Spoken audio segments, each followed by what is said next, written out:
Good day sa inyo mga katiktik. Meron tayo ditong iPhone 6. Iba-bypass natin ito. At lagyan nyo ng SIM card mga katiktik bago nyo i-bypass. Ayan, kapag may lumabas dyan, Smart, Globe o katulad niya number. Kasi dito SIM po itong nailagay dito. Ibig sabihin support po yan sa bypass with SIM card. So, turn off lang natin. So, itong process na itong mga katiktik, same lang pala sila ng iPhone 6 Plus. So 6, iPhone 6 tsaka 6 Plus, yun po yung magkapareho ng process. So unang-una, kailangan natin i-open yung device manager para makita natin kung mag-detect yung ating iPhone. At syempre, sunod natin yung Trio Tools. Kasi doon natin malalaman kung naka-debut na o naka-recovery. At syempre, kailangan din natin yung unlock tool natin syempre. So, una-una, DPU mode na natin, long press power switch, tsaka home button. So, sa di pa marunong dyan mag-DPU, search na lang, maraming tutorial dyan how to DPU iPhone 6. Ayan. So, pag nakita nyo lang nag-DPU dito mga katiktik sa ating Trio Tools, punta ka dito sa Apple tab, click mo yung understand at piliin mo yung RAM disk na iPhone 6P, 6G at 6P. And click mo yung pound DPU mode. So, yun. Antayin natin dito na may mga katiktik mag-okay yung drivers. So nga pala, kailangan natin i-off yung dito, Windows Defender mga katiktik. Yung real-time protection. So, yun ang dahilan kung bakit matagal tayo maka-bypass kapag nakalimutan natin i-off yung Windows Defender. So, ito yung mga katiktik, ang Windows Defender. So punta ka doon sa virus data protection, dapat sa real time is naka-off, dapat katulad mo pinapakita sa akin. So pag lumabas na yung okay, update driver lang tayo dito sa my live USB, sa my device manager. At kusang lilipat yung Apple mobile, ito mga katiktik, Apple mobile device dito sa Universal Serial Bus Controller yung driver kapag na-update na natin. So lilipat siya sa baba at hintayin na lang natin dito sa ating tool na makomplete yung yung process. Yan. So kung bago ka lang dito sa aking channel, huwag kalimutan mag-like at syempre mag-subscribe ka na rin para maging updated ka sa susunod ko na mga upload mga katiktik.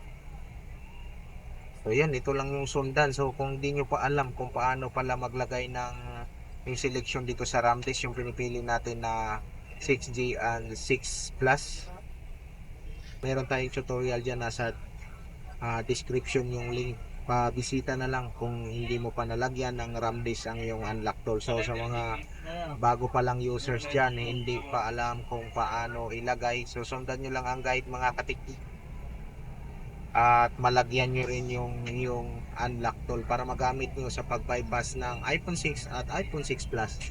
So meron din tayong tutorial sa SE to iPhone X. So panoorin nyo na lang mga katiktik, ilagay ko na lang din sa description yung link.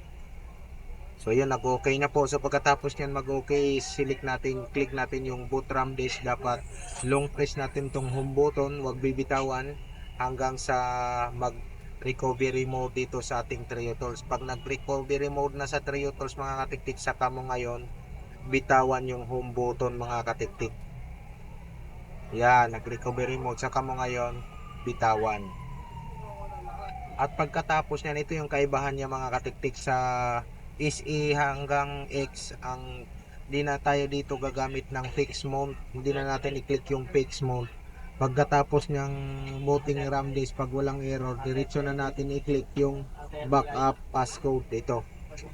So pag ayan, success na, click na agad natin yung backup passcode. So yun lang ang pinagkaiba nila mga katiktik. Kanina kailangan mo na i-click yung fixed mount bago tayo mag-backup passcode. So dito sa 6 at saka sa 6 Plus, diretso na lang tayo dito, click ng backup passcode. So yun, click natin yung na-backup niya at i-open natin yung folder. So kita nyo naman yung code kung ano yan. So minsan meron yang 10 items at 9, okay lang po yan mga katiktik, 10 or 9 items. So next natin is yung click natin yung factory reset.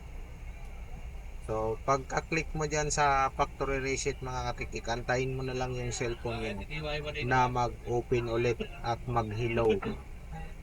So yun, Pag nag-hello na ulit yan, babalik na tayo ulit sa ating ginagawa mga katiktik. Yung DPU, ulitin lang natin. Tapos pagdating doon sa tapos ng bootram disk, ang i-click natin, di ba kanina backup passcode. So ang i-click na lang natin is yung restore backup and disable OTA.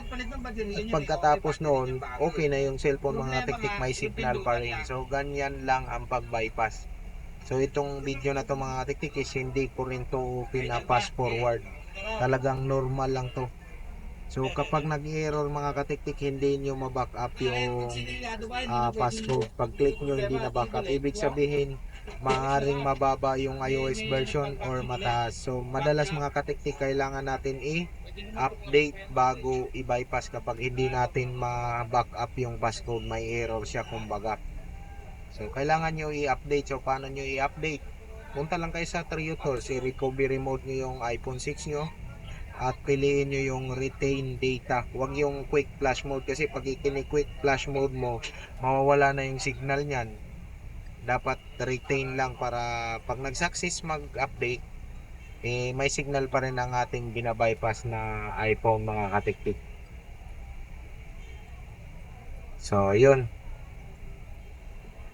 ganun lang siya mga katiktik. Wait lang natin na mag-hello or magbukas ulit ang ating iPhone.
So yung mga katiktik, nag-hello na po.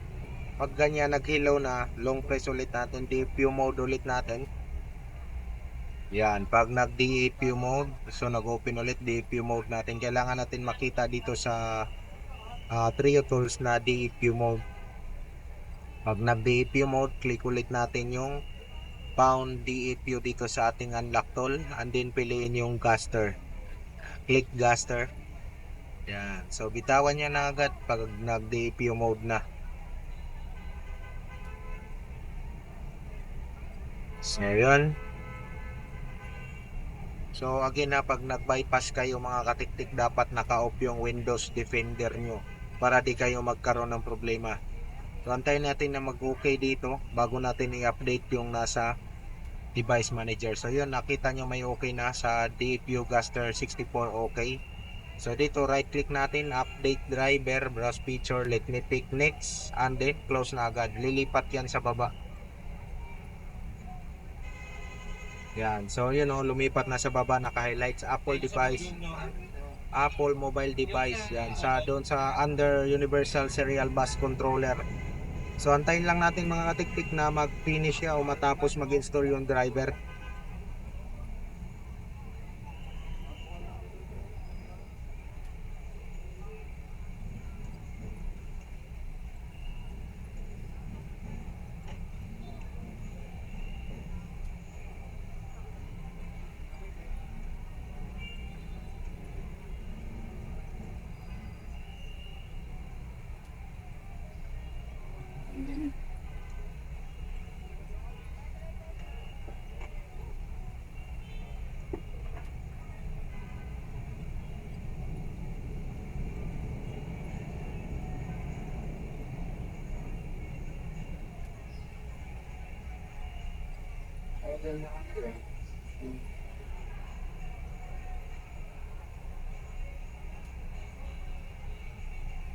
Kailangan tayo.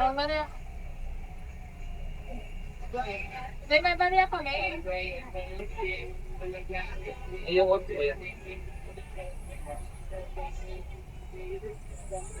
So yun mga katiktik, complete na po. Ayan o, naka-okay na lahat. Click both ram disc and then long press natin yung home button. So bibitawan lang natin yan kapag nakita na natin na naka-recovery mode na yung ating Trio Tools.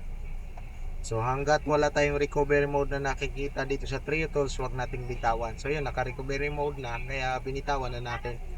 At next nating pipindutin dyan again is yung restore backup. Yun nga sinasabi ko, yun ang pinagkaiba nila sa IC hanggang X kapag nag-bypass tayo. Hindi na tayo gagamit dyan ng fixed mount. So pag 6 at 6 plus yung binabypass nyo, wag na kayong gagamit ng fixed mount. Tested ko na yan mga katiktik. Diretso na tayo dito, restore backup. Yan, makikita nyo yan pagkatapos. Yan, click natin restore backup.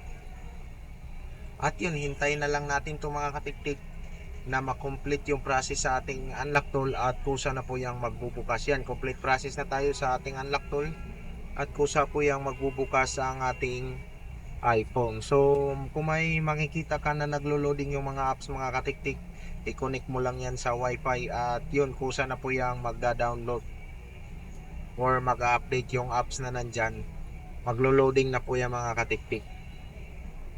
So sana may nakuha kayong idea. Huwag kalimutan mag-like at mag-subscribe at i-comment nyo kung saan ano ka lugar mga katiktik nanonood sa ating vlog. Maraming salamat at hanggang sa susunod. Ayan o, may signal pa rin siya mga katiktik. Thank you.